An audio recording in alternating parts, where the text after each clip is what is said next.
लोग लड़ रहे हैं लोगों की लड़ाई में। चलिए, प्रशांत जी, 121 सीटों पर चुनाव संपन्न हो चुका है, इसमें आप खुद को कहां देखते हैं? हम बिहार में बदलाव देख रहे हैं और जितने स्वयंभू एनालिस्ट और पत्रकार एनालिस्ट हैं जो कि बता रहे थे कि उनको पता है कि बिहार में क्या होने जा रहा है, उनको ज़मीन पर आते हुए दिख रहे हैं, क्योंकि किसी ने ये नहीं बताया, किसी ने ये प्रेडिक्ट नहीं किया कि बिहार में देश के राजनीतिक इतिहास का मतलब बिहार के राजनीतिक इतिहास में सबसे ज़्यादा वोट होने जा रहा है।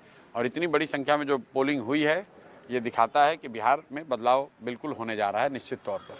अब प्राइम मिनिस्टर का स्पीच बदल गया है, वो अब गाने गा रहे हैं, कट्टों की बात कर रहे हैं गानों में, वो आरजेडी को कहीं ना कहीं घेर रहे हैं। तो वो घेर नहीं रहे हैं, आरजेडी का डर दिखाकर वोट ले रहे हैं, क्योंकि अपने पास कहने के लिए कुछ नहीं है। तो पीछे कई दशकों से जो एनडीए है, भाजपा है, नीतीश भाजपा है, ये लोग का सबसे बेहतर वोट लेने का तरीका रहा है कि लालू जी का डर दिखाओ, जंगल राज का डर दिखाओ और वोट ले लो, ताकि लोग ये कहें कि भाई काम हुआ ना हुआ हो, कम से कम जंगल राज तो वापस नहीं आना चाहिए। लेकिन इस बार वो स्थिति बदली हुई है। प्राइम मिनिस्टर ये जो कह रहे हैं वो शायद उनको ज़मीनी हकीकत इतना पता नहीं चल रहा है। अगर आप ये कह रहे हैं कि जंगल राज नहीं आना चाहिए, तो लोग कह रहे हैं ठीक है नहीं आना चाहिए, लेकिन आप क्यों आना चाहिए, जनसुराज आना चाहिए। विकल्प तो एक नया दूसरा है। जब विकल्प नहीं था तब वो प्राइम मिनिस्टर की बात ठीक थी, तब वो काम भी करता था। इस बार वो काम नहीं कर रहा है। राहुल, आप देखिए कि जो प्रवासी मजदूर है, आप लोग तो गांव देहात में यहाँ जमीन पर आज पत्रकारिता कर रहे हैं, आप लोग जरा जाकर देख लीजिए कि प्रवासी मजदूर किसको वोट कर रहा है। कल तक तो एनडीए को वोट कर रहा था, वो तो मोदी कर रहा था, आज तो वो नहीं कर रहा है। वो तो बिहार में फैक्ट्री रोजगार चाह रहा है और अमित शाह कह रहे हैं कि बिहार में तो फैक्ट्री के लिए जमीन है नहीं। तो इसका मतलब है कि आने वाले सालों में भी बिहार में फैक्ट्री नहीं लगेगा। अमित शाह ने खुद कह दिया, तो बिहार का युवा उनको क्यों वोट देगा।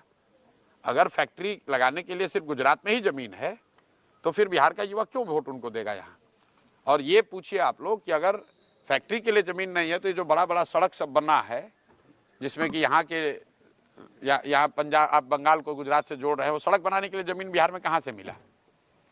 तो आपको अपना सड़क बनाना है, नेशनल हाईवे बनाना है, तो बिहार में सड़क जमीन है, और बिहार के बच्चों के लिए फैक्ट्री बनाना है तो कह रहे कि यहाँ जमीन नहीं है। बढ़ने का जो मामला रहा है, रात में दिखाया जा रहा, तो ट्रेन से प्रवासी मजदूरों को स्पेशल ट्रेन और टिकट देके भेजा जा रहा है, इसको लेके क्या कहें? भेजा जा रहा था।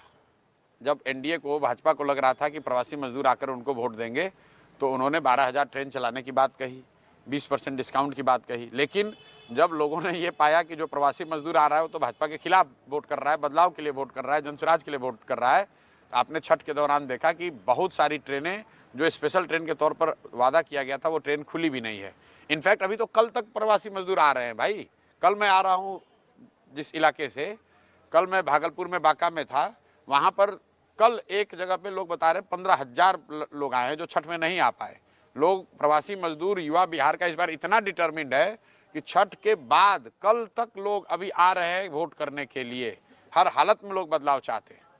और बिहार में इस बार चुनाव में महिला एक्स फैक्टर नहीं है, बिहार का युवा एक्स फैक्टर है, बिहार का प्रवासी मजदूर एक्स फैक्टर है, क्योंकि वो अपने घर की महिला को बता रहा है कि वोट इस बार किसको देना है। 10,000 रुपए के लालच में अगले 5 साल का भविष्य नहीं बेचना है। तो नीतीश कुमार का ये दाव उल्टा पड़ने वाला है, क्योंकि लोग पैसा तो लिए हैं लेकिन उनके कहने पर वोट नहीं देंगे। ये फर्क आप समझिए।